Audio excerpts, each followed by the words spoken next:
오늘 본문 말씀 보면 또 여호와를 기뻐하라 그가 네 마음의 소원을 네게 이루어 주시겠다. 네 길을 여호와께 맡기라. 맡겨야 돼요. 하나님 앞에 내 생을 내 모든 걸 맡겨야 됩니다. 그러면 어떠냐? 그가 어떻게 우리를 이끌어 주시고 인도하시고 이루시는. 그래서 그를 의지한다는 건 믿음이거든요. 믿음으로 오직 의인은 믿음으로 말미암아 살리라. 네 의의 빛과 같이 나타내시면 네 공의의 정오의 빛같이 하시리라. 결국은 우리가 영광을 보게 되고 드러나게 되게 됩니다. 세월이 흘러가면 갈수록 인생이 살면서요. 좀 인생에 답이 나와야 되잖아요. 인생 살아보니까 다 대처할 수도 있고 다 그런데 실제로는 많은 사람들이 오히려 살아가면 더 힘들어요.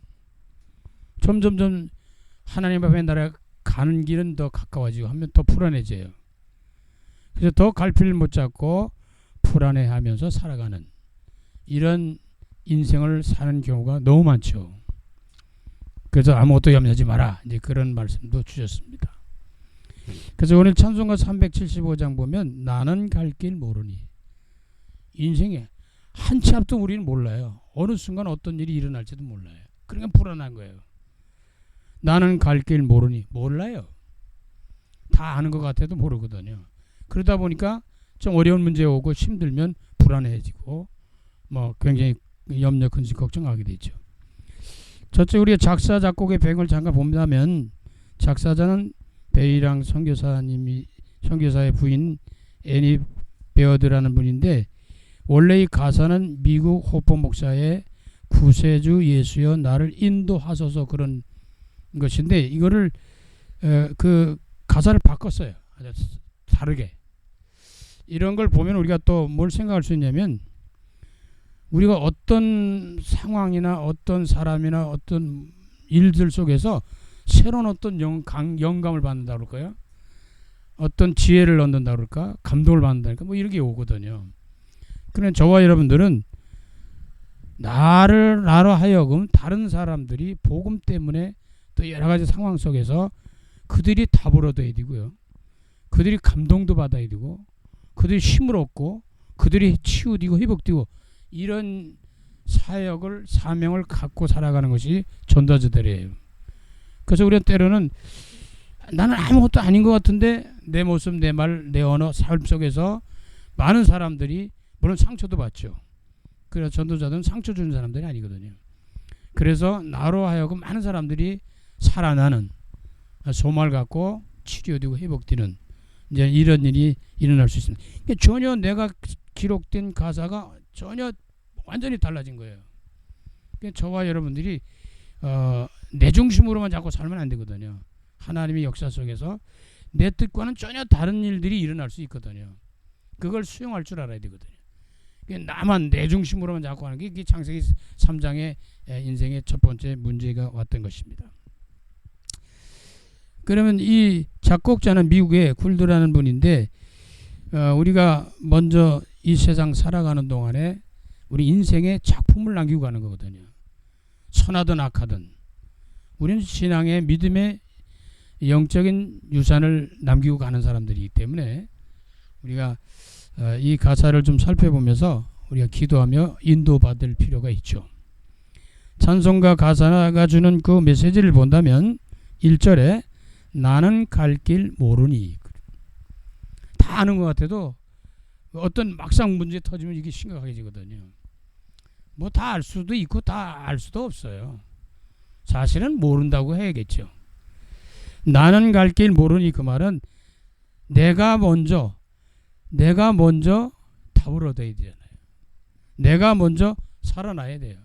내가 먼저 힘을 얻어야 돼요. 우리는 보통 주로 남 탓을 많이 하잖아요.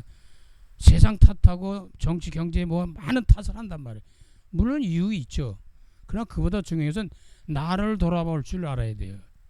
내가 지금 어떤 상황이 어떤 수준이고 어떤 기준이고 나의 믿음의 분량은 어떤 것인지 이런 것도 점검할 필요가 있거든요. 내가 죽으면 아무 소용이 없어요.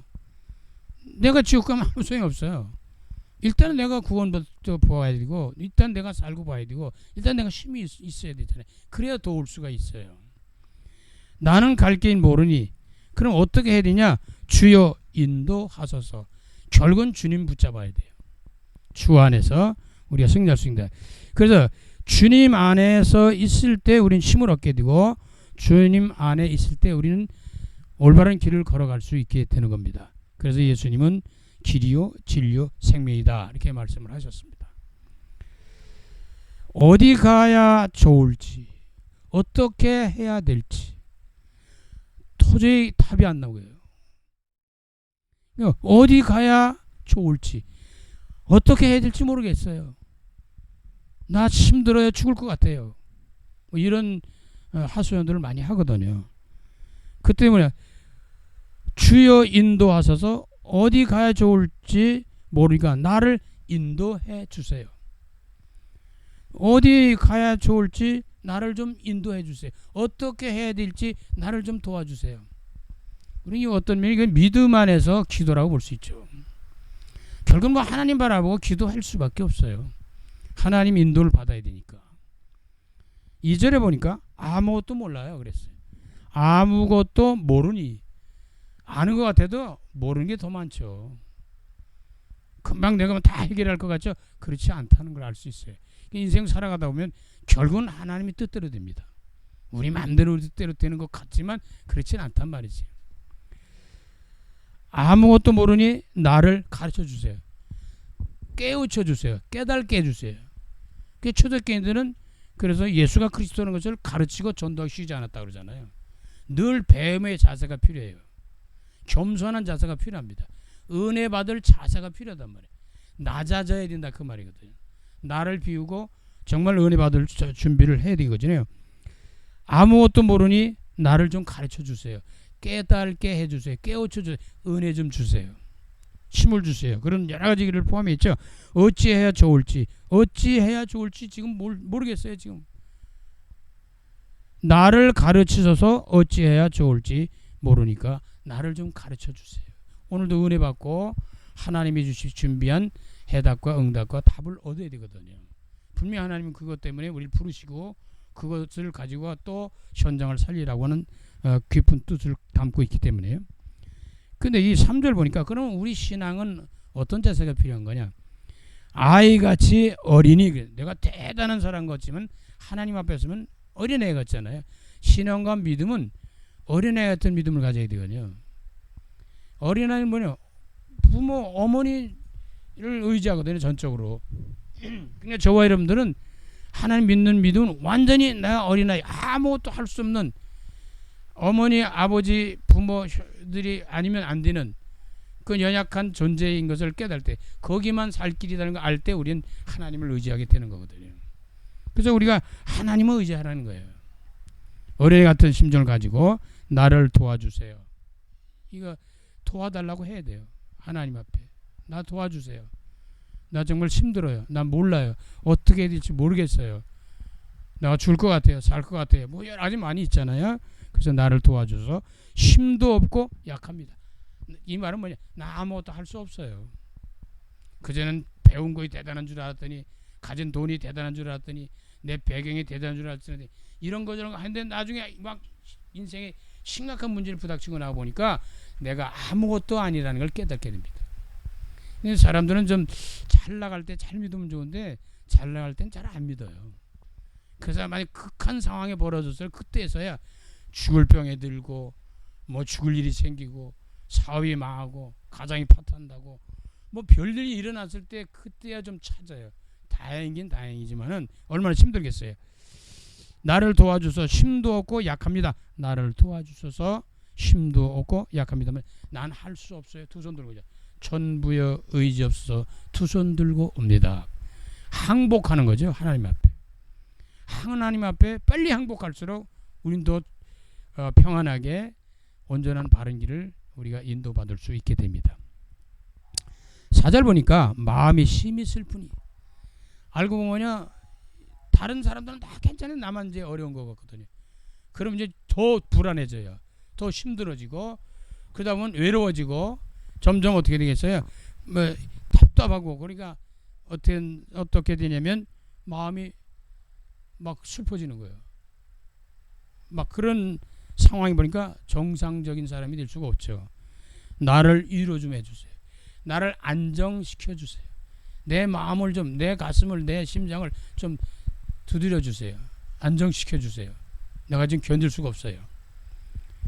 의지 없이 다니니, 의지 없이 다니는데 뭘 의지 믿는지 뭐지도 몰라요.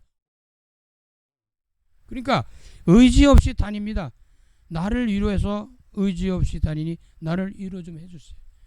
안정을 찾게 해달라는 거지. 근데 마음이 편안해지고 안정을 찾으면 안 보이던 답이 보여요. 막 불안할 때는 답이 잘 안 보입니다. 근데 그럴 때 결정하면 이제 틀려질 수가 있어요. 그러나 기도하면서 하나님이 주신 은혜 가운데 평온한 마음 속에서 성령 인도 받으면서 결단하고 결정할 때는 온전한 길을 갈 수가 있게 되는 경우가 태반이거든요. 그냥 불안할 때는 뭐 하는 게 아니에요. 할 거 있다면 기도하는 것밖에 없어요. 믿음으로. 자, 그렇다면 이런 그 가사 내용을 보면서 우리가 성삼위 하나님이 나의 힘이 되시고 위로가 되시고 평안이 되셔야지 다른 거에서 위로받으면 안 됩니다. 그러면 전도자에게 주시는 메시지를 살펴본다면 우리가 전장도 살리고 전달해야 될 한 주간의 또 메시지를 마음에 담고 기도하면서 우리가 현장을 살리는 복음의 증인으로 서야 되겠는데, 늘 말씀드리는 거지만 인생의 모든 삶 속에서 일어나는 일들, 방황하는 일들, 이런 힘든 일들, 그 원인이 하나님 떠나서 그래요. 하나님과의 관계가 회복되는 게 제일 중요해요. 그게 뭐죠? 우선순위가 뭐예요? 제일 중요한 예배예요. 구약에는 제사지만 신약에는 우리가 예배라고 하잖아요. 그러니까 영과 진리로 예배를 드리는 자를 하나님 늘 찾으시는 거거든요. 그래서 하나님 앞에 돌아오는 그 모습이 뭐냐면 예배를 자꾸 찾는 거예요. 예배를 자꾸 드리는 거예요. 물론 그 예배가 구약적 개념에서 보면 받으시는 예배, 안 받으시는 예배 이렇게 있다고 하는데 가인과 아벨에 대한 설명도 해주거든요. 어쨌든 하나님을 향한 예배가 굉장히 중요합니다. 거기에서 힘을 얻고 은혜 받고 답을 얻게 되는 거죠. 그래서 창세기 3장에서 인생에는 하나님을 떠나서 모든 문제가 왔다는 것을 알 수 있습니다. 그게 불신앙, 불순종이잖아요. 근데 하나님은 이러한 인생들을, 답답한 인생, 정말 절망하고 좌절할 수밖에 없는, 막 불안해하고 두려워할 수밖에 없는 그런 이 인생들의 모든 문제를 해결하시기 위해서 여자의 후손을 약속했어요. 여자의 후손이란 말은 남자의 후손이 아니라는 거거든요. 남자의 후손이 아니란 말은 남자의 후손이 아닌 사람은 아무도 없어요. 아버지가 없이 이 세상에 태어난 사람은 없단 말이죠. 근데 여자 후손, 어떻게 여자 혼자서 어린애, 아기를 낳을 수 있어요? 없어요. 근데 성경은 한번 딱 기록한 것이 창세기 3장 15절 여자의 후손에 대한 얘기가 나와요. 그래서 동정녀 마리아는 아버지, 육신의 아버지가 없어요. 씨를 받은 그 씨가 육신의 씨가 아니에요. 누구의 씨입니까? 성령으로 잉태되었다. 여자의 후손이란 말은 성령으로 잉태된 예수 그리스도를 가리키는데, 그것은 하나님의 아들이신 예수 그리스도를 설명하는 거예요. 그래서 예수가 누구냐 그럴 때 빨리 생각이 드는 게 하나님이셔요. 예수가, 그리스도가 정확히 말하면 하나님이십니다. 그 하나님, 예수 그리스도를 모르면 하나님 몰라요. 그래서 어쨌든 간에 여자의 후손으로 약속했는데 창세기 3장 15절에 그랬잖아요. 내가 너로 여자의 원수가 되게 하고 네 후손도 여자의 후손과 원수 되게 하리니 여자의 후손은 네 머리를 상하게 할 것이요 너는 그의 발꿈치를 상하게 할 것이다. 마귀가 예수 그리스도를 통해서만 꺾여요. 무너져요. 그래야 우리가 눈이 어두워요. 어두웠던 눈이 밝아진단 말이죠. 그래서 저와 여러분들이 이 정답을 얻고 그 불안한 가운데서 우리가 헤어나고 회복되려면 빛 대신 그리스도 예수를 제대로 누리면 그게 답이 나오기 시작하는 겁니다. 그래서 신앙 가운데 예배 속에도 복음에 대한 깨달음이 오면 더 밝히 보여지기 시작하는 거예요. 그래서 늘 강조하는 것이 그리스도이신 예수를 자꾸 강조하는 거예요. 그분이 생명이요, 그분이 길이요, 그분이 진짜란 말이에요.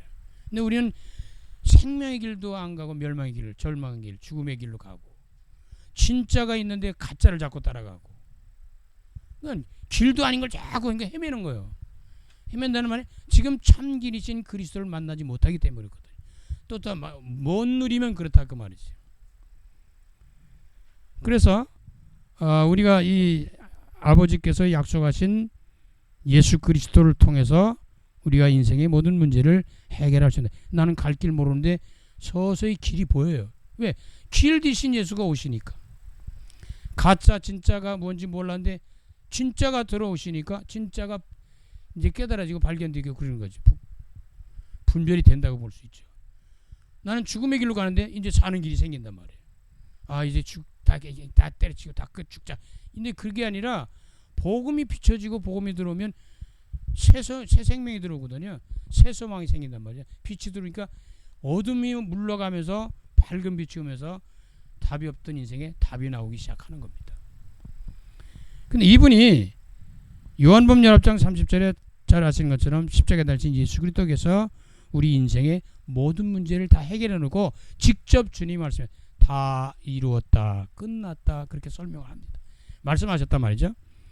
예수께서 신 포도주를 받으신 후에 이르시되 다 이루었다 하시고 머리를 숙이니 영원히 떠나가셨다 그랬습니다.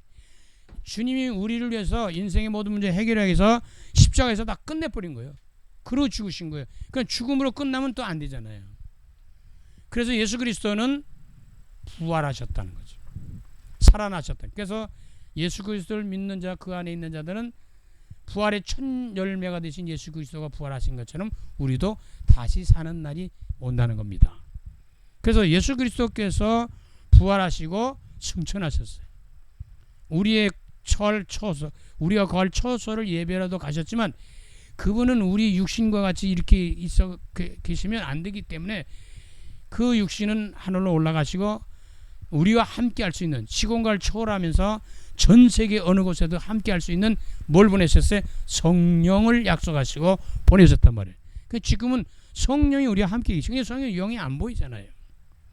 초대교회는 그 예수님 당시에는 직접 예수님을 봤거든요. 근데 예수님을 봐도 모르면 몰라요. 못 깨달으니까. 그래서 그 주님이 하늘에 가셔서 지금 우리를 위해서 기도하시다가 준비하시다가 우리가 거할 처소가 준비되고 우리 인생들이 모든 마지막까지 다 준비되면 이 땅에 오시겠다고 약속하신 대로 예수님 오십니다. 고린도서 15장 3절 4절이나 사도행전 1장 11절에 성경대로 그리스도께서 우리를 위해서 죽으시고 예언된 분이에요. 예수님은 예언됐어요. 출생부터 재림까지 시작부터 끝까지 전부 다 예언된 대로 그대로 사신 분이에요. 그 말은 100% 믿어도 되는 거예요. 하나님의 계획과 뜻을 따라 그대로 성취됐어요. 저와 여러분도 예언은 안 돼 있지만 하나님의 계획과 뜻이 있습니다. 저와 여러분 각자의 각 뜻을 갖고 계시거든요. 그렇기 때문에 우리가 이 언약을 믿는 것은 굉장히 중요합니다. 성경대로 죽으시고 장사되었다가 성경대로 살아나셨어요. 성경대로라는 말은 예언된 말씀대로 진행됐다는 거거든요. 지금도 언약을 붙잡으면 그 언약은 반드시 어느 시간표를 따라서 성취되고 이루어진다는 거예요. 그래서 말씀의 은혜를 받는 중에 가장 중요한 것은 말씀의 언약을 붙잡는 거예요. 그러면 틀림없이 하나님의 계획과 뜻을 따라서 성취되게 되는 것입니다.